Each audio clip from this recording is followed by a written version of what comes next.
Hey Frontline fans, welcome back to Comic Frontline fans. You're back with me, Mike Spider Slayer, getting ready to do that all-important comic book review so you, the fans, can make a decision what comic books to buy. And today, guys, we're going to be talking about Inhumans vs. X-Men issue number 3. That's right, guys.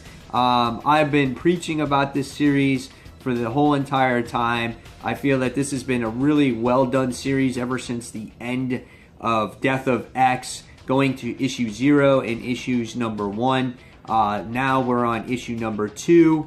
And in the last issue, if you read it, we got to see the mutants actually plan for all types of contingencies for this war. And you got to see them infiltrate the Inhumans. They got to take out their heavy hitters. And then at the end of the last issue, you wind up seeing them heading their way to New Attilan. So this book is actually written by Jeff Lemire, Charles Soule, and the artwork is done by Linnell Francis Yu. The artwork is pretty good in this book. His artwork is always sketchy, but I sometimes, when it's not overly done, I don't mind it.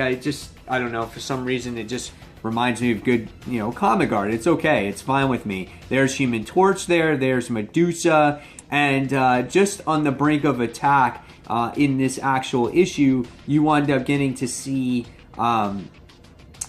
seeing Human Torch trying to protect Medusa, and she's like, no, I gotta do what I have to do. And at first she thinks that they were here maybe to talk, and Human Torch is kind of like, hey, listen, I got a newsflash here. There's Magneto here, there's Sabretooth here.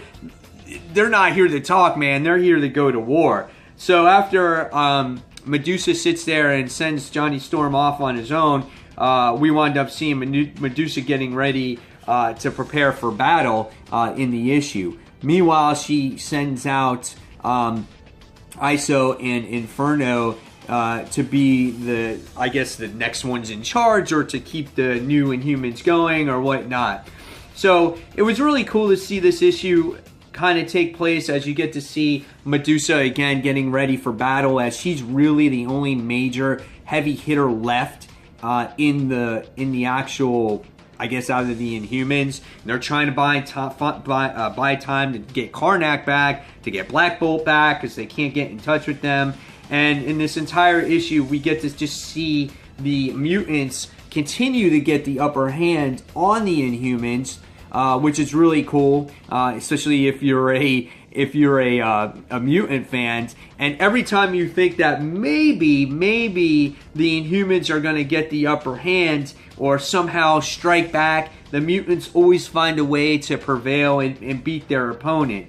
Probably the most intense scenes in this book that I would say is when you get to see Time Misplaced Beast in the issue trying to get files, and we wind up seeing actually Medusa here actually finds out that he's spying and he's getting all this information, and she just totally loses it on him, and she realizes now that this is a full-blown war. And just when you think that Medusa's going to get the upper hand on Beast by capturing him, by his foot or whatnot, we wind up seeing that Nightcrawler comes in, and he winds up transporting her into Limbo. And that's where they transported all the major Inhumans. They transported them to Limbo so they can't do anything.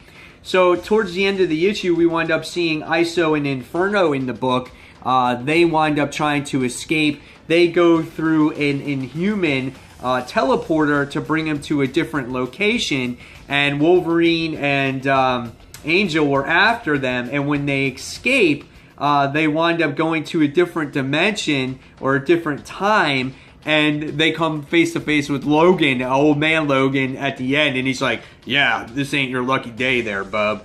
This is a pretty cool art picture as you get to see Medusa and some of the other Inhumans in Limbo. I thought that was one of the best pictures that Lou did in here. And then in that last page where you get to see them actually try to transport to another universe, as you get to see throughout the whole thing, we wind up seeing, if I scroll down here, yes, that's where they come face to face with old man Logan, which was very cool.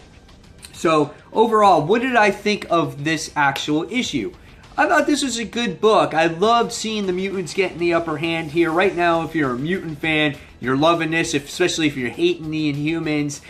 It's great to see the Inhumans maybe starting to teeter back, and then all of a sudden the mutants take that upper hand. And what's going to happen to Inferno and ISO, I'm not sure. But this has been a really good series. I don't think story-driven Rise, this doesn't really progress the story at all. And that's what I really enjoyed about issues number 0 and issues number 1, as we got to see the mutants, again, plan for this entire war, plan for all contingencies, plan to attack all the heavy hitters of the Inhumans, and then to see that plan take place and then being successful in it is really cool. And now you just kind of see more of them attacking New Attilan. But when you go and you look at all the, you know, different matchups and who fights who and stuff like that, I think it's really cool. It's going to be interesting to see what the end game of this is and where the Inhumans go and what's left of the Inhumans. And but really good book. I think this has been a series that may have been overlooked for a lot of people. People think that maybe this is a little bit of a gimmick, but it hasn't. I feel like this has been a well thought out book so far, and I can't wait to see where it goes. So in the end, I'm going to give this one issue probably 4 out of 5 stars. This one is really good. Not as good as the other ones, but still a great, entertaining, and action-packed read. So again, guys, tell me in the comments below what you thought of this book. Did you read it? Did you not? You're still thinking about it? Are you waiting to get it on trade? And fans, as always, thank you for watching Comic Frontline. And until the next comic book review, this is Mike Spider Slayer signing off. And thanks for watching, guys. Take care. Bye.